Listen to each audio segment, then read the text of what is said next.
সরকারি জমি জবরদখল মুক্ত করতে হবে, তৎপর প্রশাসন। এবং তারাতলা জিঞ্জিরা বাজারের ছবি আপনাদের দেখাবো। সেখানে প্রায় 25টি অবৈধ দোকান ভাঙা হলো। এই দোকানগুলি বন্দরের জমি দখল করে চলছিল এবং অভিযোগ ওঠে যে কলকাতা পোর্ট ট্রাস্ট কর্তৃপক্ষ সরে যাওয়ার জন্য একাধিকবার নোটিশ দিয়েছে, কিন্তু জবরদখলকারীরা তা কানে তোলেননি।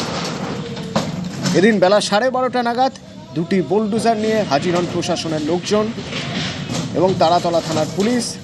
তাদের সামনেই বন্দরের জমি দখলমুক্ত করার কাজ চলে। একের পর এক দোকান ভেঙে দেওয়া হয়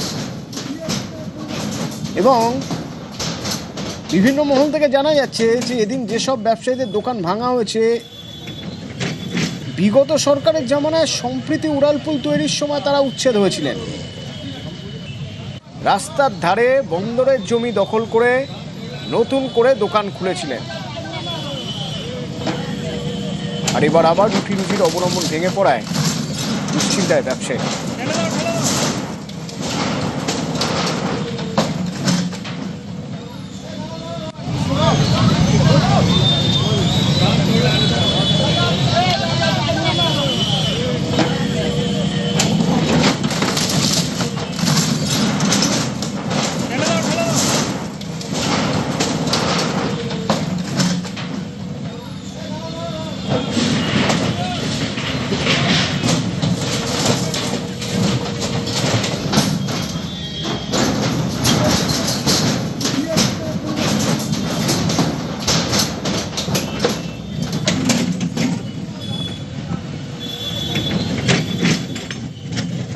আমাদের যেন পুনর্বাসন দেওয়া যায়।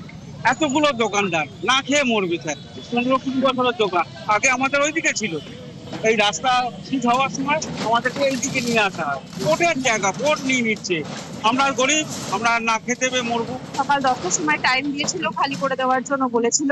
আমরা আস্তে আস্তে খালি করছিলাম, কিন্তু আমাদের কাছে একটাই দাবি যে এত বছরের পুরনো দোকান আমাদের ওই পার থেকে এই পারে ট্রান্সফার করা হয়েছে দুলাল দাস আমলে।